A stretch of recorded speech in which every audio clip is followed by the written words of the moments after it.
জুলাই গণ অভ্যুত্থানের এক লড়াকু যোদ্ধা শরীফ ওসমান বিন হাদি।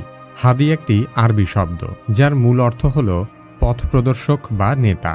হাদি সত্যিকার অর্থেই বাংলাদেশের মানুষের জন্য এক ন্যায়ভিত্তিক সমাজের পথ প্রদর্শক নেতা হিসেবে আবির্ভূত হয়েছিলেন। আল্লাহ চাইলে ৫৬,০০০ বর্গমাইলের প্রতিটা ইঞ্চিতে ইঞ্চিতে আমরা ইনসাফের রাজনীতি কায়েম করব। হাদিকে আমরা পলিটিক্যাল অ্যাক্টিভিস্ট হিসেবে চিনলেও তার লড়াই ছিল মূলত বাংলাদেশপন্থী কালচারাল অ্যাক্টিভিজম। আমরা বলেছি যে বাংলাদেশে যতক্ষণ না পর্যন্ত একটা বাংলাদেশপন্থী সাংস্কৃতিক বিপ্লব হবে ততদিন পর্যন্ত আমাদের মুক্তি হবে না। ফ্যাসিবাদ এবং ভারতীয় আগ্রাসন বিরোধী বয়ান তৈরির লড়াইয়ে হাদির সমকক্ষ আর কেউ ছিল না।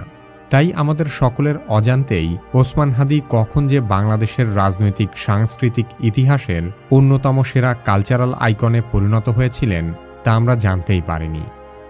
প্রতিনিয়ত হত্যার হুমকি উপেক্ষা করে আততায়ীর বুলেটে তার বিপ্লবী মগজ বিদ্ধ হওয়ার আগ পর্যন্ত আমরা তার কিংবদন্তি সফর মূল্যায়ন করতে পারিনি। জীবনের শেষ বিন্দু রক্ত থাকা পর্যন্ত জুলাইকে ভুলে যেতে দিব না। হাদি তার রাজনৈতিক দর্শন সমাজে প্রতিষ্ঠিত করার লক্ষ্যেই বাঙালি জাতির সবচেয়ে কাঙ্ক্ষিত নির্বাচনে স্বতন্ত্র প্রার্থী হয়েছিলেন। নির্বাচনের প্রচারণা শুরু করার পর থেকে তুমুল সাড়াও পাচ্ছিলেন। হাদি বাংলাদেশের জনতার সাথে সম্পর্কহীন দুর্নীতিবাজ নেতাদের রাজনীতি কঠিন করে তুলতে চেয়েছিলেন। কিন্তু আফসোসের বিষয় হল, হাদি যে রাজনীতি আমাদের দেখিয়ে যেতে চেয়েছিলেন সেটি তিনি দেখাতে পারলেন না।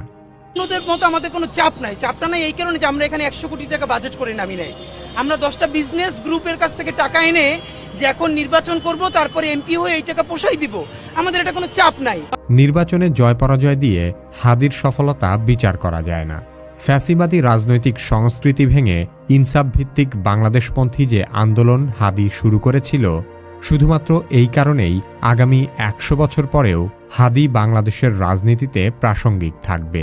সবাই যখন মৃত্যুটাকে ভীষণ ভয় পায়, আমি তখন হাসতে হাসতে আল্লাহর কাছে ভীষণ সন্তুষ্টি নিয়ে পৌঁছতে চাই যে আমি একটা ন্যূনতম ওই জীবনটা লিড করতে পারলাম, যে আমি একটা ইনসাফের হাসি নিয়ে আমি আমার আল্লাহর কাছে পৌঁছতে চাই। হাদি শুধু সাংস্কৃতিক আধিপত্যবাদ বিরোধী রাজপথের সৈনিকই নন, তিনি ছিলেন একজন বুদ্ধিবৃত্তিক সেনাপতি। হাদি নিজেও ছিলেন একজন কবি, রাজনৈতিক কবি বললেও ভুল হবে না। ঠিক কবিতার মতোই হাদির চিন্তাগুলো এখন ভীষণ ছোঁয়াচে। শহীদ হাদি বাংলাদেশের জন্য এক নতুন রাজনৈতিক আদর্শ রেখে গেছে। এই আদর্শের নাম ইনসাফের রাজনীতি। শহীদ ওসমান হাদি আধিপত্যবাদ বিরোধী বিপ্লবের মূর্ত প্রতীক।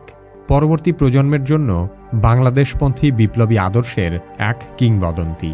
তার সংক্ষিপ্ত কর্মজীবনের প্রতিটি পদক্ষেপই ছিল প্রথাগত রাজনৈতিক কাঠামোর বিরুদ্ধে বিদ্রোহের শামিল।